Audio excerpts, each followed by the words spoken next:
Hello everyone, good morning, welcome back to my another video. আজকে সকালটা এইভাবেই শুরু করছি। আজকে ব্রেকফাস্ট বানানোর জন্য রুটি আর হচ্ছে গিয়ে আলুর চচ্চড়ি। এটা খুব সহজ একটা রেসিপি, তাই তাড়াতাড়ি করেও এটা বানানো যায়। তোমরা চাইলে এটা ট্রাই করতে পারো আমি কিভাবে বানাচ্ছি। তো চলো তাহলে দেরি না করে দেখে নেওয়া যায়। তো দেখো এখানে রুটির জন্য সব পুরোপুরি আটা পুরো মাখে থেকে একদম রেডি আছে। এরপর জাস্ট রুটিটা বেলে নেব। আর এটা খুব তাড়াতাড়ি হয়ে যায় সকালবেলাতে, আর এটা একটা হেলদিও ব্রেকফাস্ট বলতে পারো। আর আলু ভাজা করতে যেহেতু অনেকটাই সময় লাগে, তো আলুর চচ্চড়িটা খুব সহজেই হয়ে যায়। তো তোমরাও বাড়িতে বানিও, খেয়ে বলবে কেমন হয়েছিল, কমেন্ট করে জানাবে। দেখো এখানে রুটিটা আমি একবার হয়ে গেছে, সেঁকে নেব। ভালোভাবে দুপাশটা সেঁকে নেওয়ার পর বাস, তাহলেই আমাদের রুটি হয়ে গেছে। দেখো একটু তো রুটি করতে একটু সময় লাগবেই। আর কারা কারা তোমরা সকালবেলাতে আজকে কী কী ব্রেকফাস্ট করলে তোমরা অবশ্যই কমেন্ট করে জানিও।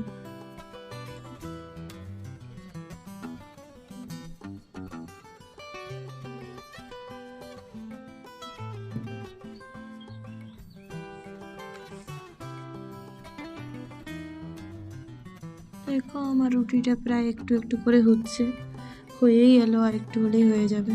এরপর আমি সেঁকে নেব এপিট ওপিট করে, দুদিকটায় হালকা একটু পুড়েও গেছিল।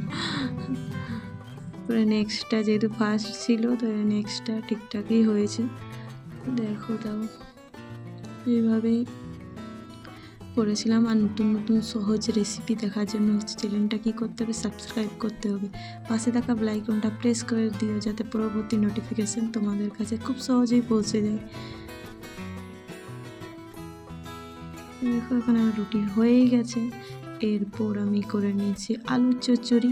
তো আলুর চচ্চড়ির জন্য আলুটা ভালোভাবে ধুয়ে নিয়েছি। ধুয়ে নেওয়ার পর এখানে একটু ছুলে নিচ্ছি সামান্য এই খোসাটা, যেহেতু অনেকটা মাটি থাকে। আর এটা নতুন আলু, এই সময় তো জানো সবারই বাড়িতে নতুন আলু থাকে।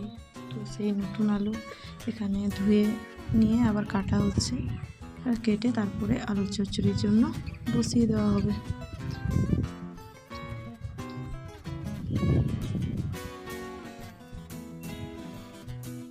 দেখো আমার কাটা হয়ে গেছে। এরপর কড়াই বসিয়ে দিলাম। এরপর দিয়ে দিচ্ছি সর্ষের তেল, দিয়ে দিলাম 5 ফোড়ন, তারপর দিতে হবে কাঁচা লঙ্কা।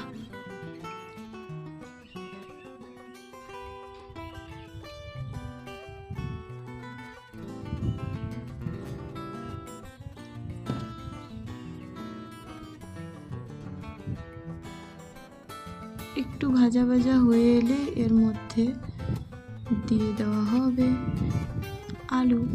দেখো এখন একটু ভাজা একটু বাকিই আছে।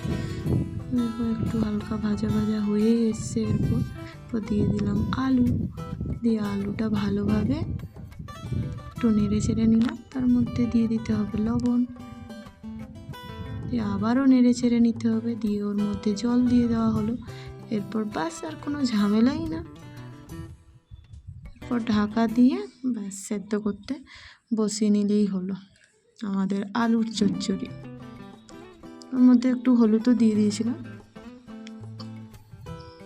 দেখো একটু হালকা জল হালকা থাকবে, ওর মধ্যে হয়ে যাবে। কেমন হয়েছে তোমরা অবশ্যই কমেন্ট সেকশনে জানিও। টাটা সবাইকে, সুস্থ থেকো, সবাই ভালো থেকো। আবারও পরবর্তীতে দেখা হবে নতুন একটা রেসিপি নিয়ে বা নতুন একটা কোনো ভিডিও নিয়ে, যেটাই হোক তোমাদের কাছে তুলে ধরবো। সবাই সুস্থ থেকো, ভালো থেকো, টাটা।